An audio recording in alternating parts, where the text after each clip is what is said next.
Hi, this week I watched The Creator, the latest film from Gareth Edwards, the director of Monsters, Godzilla, and Rogue One.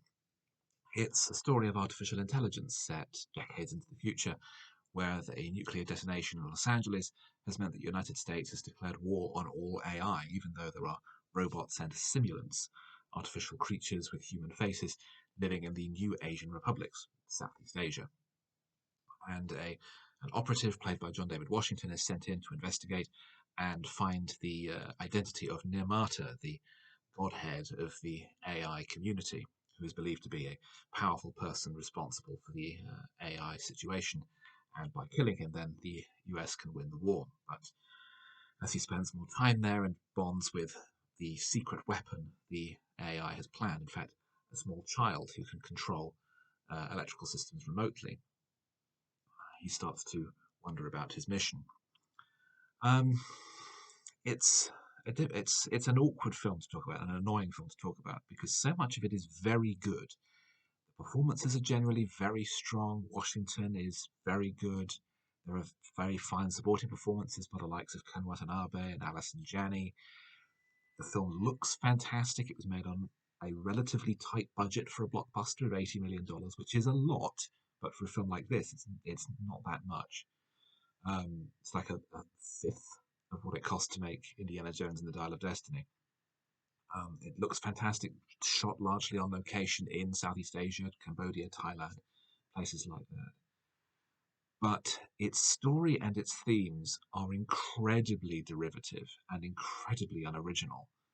I was reminded throughout of films by James Cameron, films by Neil Blomkamp, films by the Wachowskis, films by Ridley Scott, Blade Runner in particular.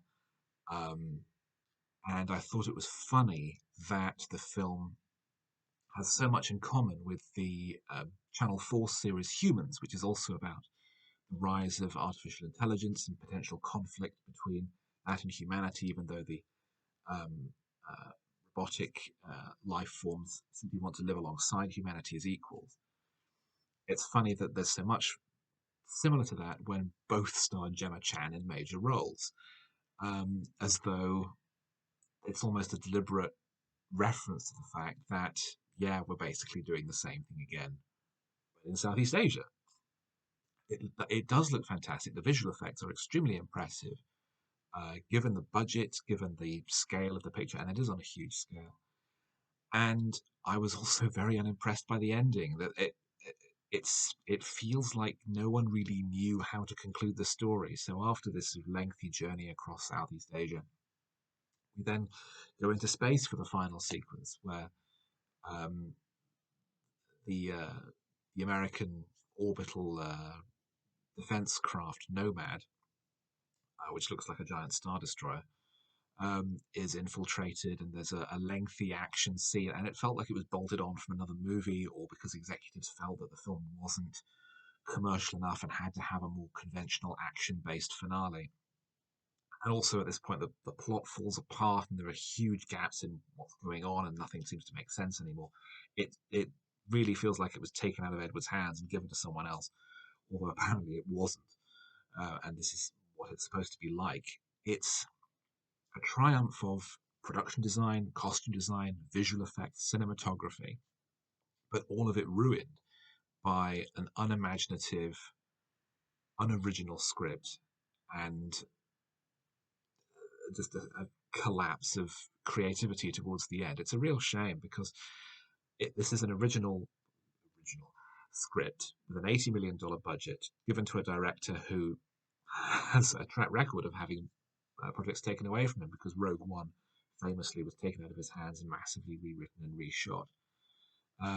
But I still think that his Godzilla film is terrific and by far the best English language Godzilla film to date. There is potential, I think, with a filmmaker like Edwards for something interesting, for something strong and interesting and original when given the right resources. But they gave him the resources and he kind of fluffed it. So maybe I'm wrong. Maybe he only serves other people's material well and not his own. But even so, it's not a film I could really recommend because Although there's so much for the senses, ultimately there's very little here for the mind.